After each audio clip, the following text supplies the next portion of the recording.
Hi everyone, welcome to TJD Sports again।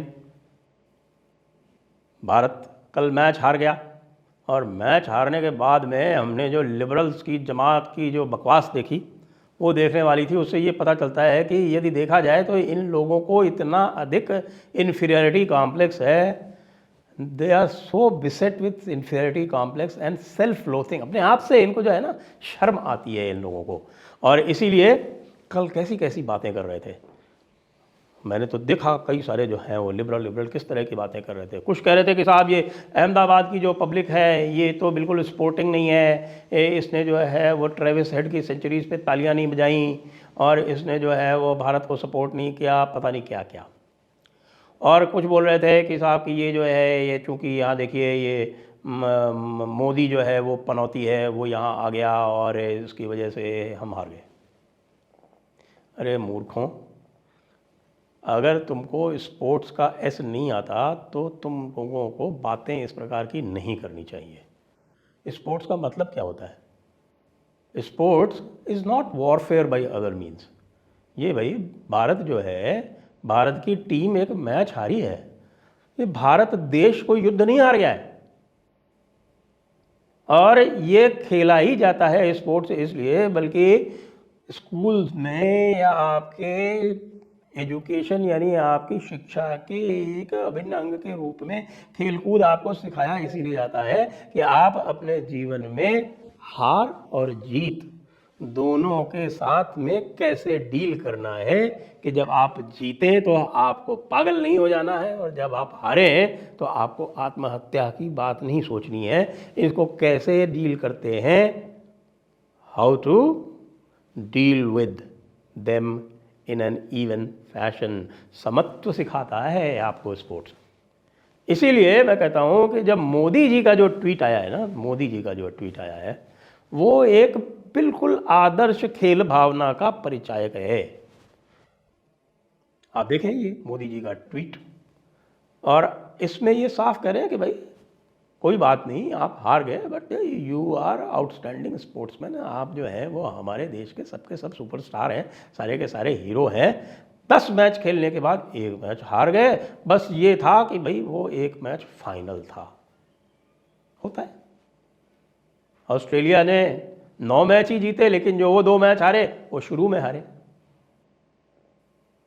और दूसरे हैं को रिकी पॉन्टिंग साहब हैं। अब रिकी पॉन्टिंग के साथ में और भी कुछ बातें कही जा रही हैं कि उन्होंने कुछ अभद्र बातें भी कही हैं, लेकिन उसका अभी तक मेरे पास प्रूफ नहीं आया है। लेकिन रिकी पॉन्टिंग और जो माइकल वॉन और ये सब लोग कह रहे हैं कि भाई भारत ने पिच को अपने हिसाब से मैनेज किया और वो उनके उल्टा पड़ गया। ये बात मैं भी मानता हूँ। वैसे तो सही बात यह है, भारत की टीम इतना अच्छा खेल रही थी, उनको ये सब ट्वीक करने की आवश्यकता थी नहीं। और यदि ट्रू पिच होती तो भारत के बॉलर्स और भारत के बैट्समैन दोनों ऑस्ट्रेलिया से सुपीरियर पड़ते, मुझे इसमें कोई संदेह नहीं है। क्योंकि इतनी सारी ट्रू पिचेस पे भी आप देखिए कि भारत के बॉलर्स ने कितनी शानदार बॉलिंग की है, और फिर भारत के बल्लेबाज तो ऐसी ट्रू पिच पर अच्छा खेल ही लेते हैं। आपने फंसने वाली पिच ली क्यों? क्योंकि आप जानते हैं कि आपके पास नंबर 6 पे जो भी है वो अच्छी पिच पे ही बल्लेबाजी कर सकता है, वो फंसने वाली पिच पे बल्लेबाजी कर नहीं सकता। उसको लाना पड़ा आपको, क्योंकि हार्दिक पांड्या जो था वो चोटिल हो गया। तो ऐसे व्यक्ति को आप नंबर 6 पे जब खिला रहे हैं तो आपको जाना ही दूसरी तरह से चाहिए था। पता नहीं क्यों आपने जो है उल्टा पुल्टा काम किया। खैर, वो कई बार हो जाता है ना कि साहब की जो ओवर ईगरनेस होती है कि हाँ हम 100% अपने हिसाब से सेट कर लेते हैं, उस 100% में मामला गड़बड़ हो जाता है। तो जो भी खेल भावना की बात करते हैं, उन खेल भावना वाले लोगों को इस तरह की बात करनी नहीं चाहिए। मैं तो भारत के सभी खिलाड़ियों के साथ में हूँ, पूरी तरह से उनको सपोर्ट करता हूँ। और जो लोग ये कह रहे हैं कि साहब कि राहुल ख़राब खेला या विराट कोहली जो है वो आउट हो गया, तो भाई आउट तो कभी भी कोई हो सकता है। और चूँकि इनको पता था, हम जानते हैं हमारी कमज़ोरी, जानते हैं क्या है हमारी कमज़ोरी? ये है कि हमारे जो बॉलर्स हैं वो बिल्कुल बैटिंग नहीं करते। आज के दिन ऐसा कोई भी देश नहीं है, यहाँ तक कि श्रीलंका और पाकिस्तान और नीदरलैंड्स और आपका अफ़गानिस्तान भी ऐसे नहीं है कि उनके जो बॉलर्स हैं वो बिल्कुल बल्लेबाजी ना कर पाएँ। हर एक बॉलर 15-20 रन मारने की अपनी एक क़ुव्वत रखता है। अब यहाँ तो पता चला कि अब चारों के चारों जो है वो बिल्कुल उनके कोई वही नहीं है, हैसियत ही नहीं है कि साहब कितने रन बना के आपको दे देंगे। यानी आपके अगर 6 विकेट 7 विकेट आपके गिर गए तो 8वें 9वें 10वें तो फटाफट गिरने ही गिरने हैं। तो ये एक भारत की कमज़ोरी है जिसके कारण राहुल को और विराट को संभल संभल के खेलना पड़ रहा था कि भाई ऐसा ना हो कि पूरी टीम 35 ओवर में आउट हो जाए।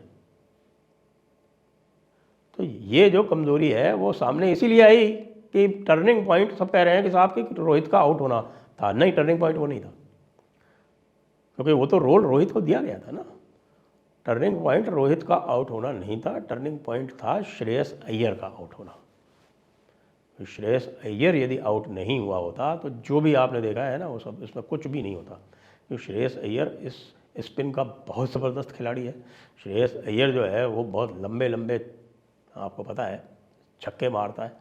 और सारा जो है वो मामला वहीं से गड़बड़ हुआ जब श्रेयस अय्यर आउट हो गया। उसके बाद फिर इनको संभल संभल के खेलना पड़ा, क्योंकि उनको पता था कि इनके आउट होते ही चौथा विकेट गिरते ही फिर आएगा सूर्य कुमार, और सूर्य कुमार स्लो विकेट पर बिल्कुल अनफिट है ये व्यक्ति। मुझे नहीं लगता कि ओडीआई के लिए सूटेड है। ये पहले भी आपको पता है जब ओडीआई की डेब्यू हुई थी तो पहले 3 मैचेस में 0 पे आउट हुआ था, फर्स्ट बॉल पे आउट हुआ था, इसने रिकॉर्ड कायम किया था। लेकिन उसके बाद भी इसकी 2020 की परफॉर्मेंस पे इसको खिला रहे हैं। ये भी एक गलती रही है सिलेक्टर्स को इसके बारे में भी सोचना चाहिए। इसके स्थान पर तो ईशान किशन को खिलाते। तो ईशान किशन ने तो दिखाया हुआ है एशिया कप में किस प्रकार से एक टफ सिचुएशन में से पाकिस्तान के विरुद्ध वो और हार्दिक पांड्या भारत को निकाल के लेके आए थे। तो भाई जो लोग भी हमारे खिलाड़ियों को बगैर मतलब गालियां दे रहे हैं या अहमदाबाद की क्राउड को गालियां दे रहे हैं, उनको ये भी बता दें कि जो लोग वहाँ प्रत्यक्षदर्शी थे उन्होंने लिखा है कि उन्होंने ट्रेविस हेड की सेंचुरी पे ताली भी बजाई थी, और जब ऑस्ट्रेलिया जीता था तो उनको स्टैंडिंग ओवेशन भी दिया था, और तो और प्रेजेंटेशन तक पूरा स्टेडियम कचाकच भरा हुआ था, वोट के गए नहीं थे। अब लिबरल्स को तो कुछ भी निकालना है, आपको पता है। ये लिबरल्स तो क्या है, ये तो भारत विरोधी, एक हीन भावना से ग्रस्त, एक जिसको हम कह सकते हैं कि एक आत्महीनता से ग्रस्त, सेल्फ लोथिंग से ग्रस्त लोग हैं। तो you don't take them seriously. India did great, India did wonderfully well, और we salute our boys. Thank you.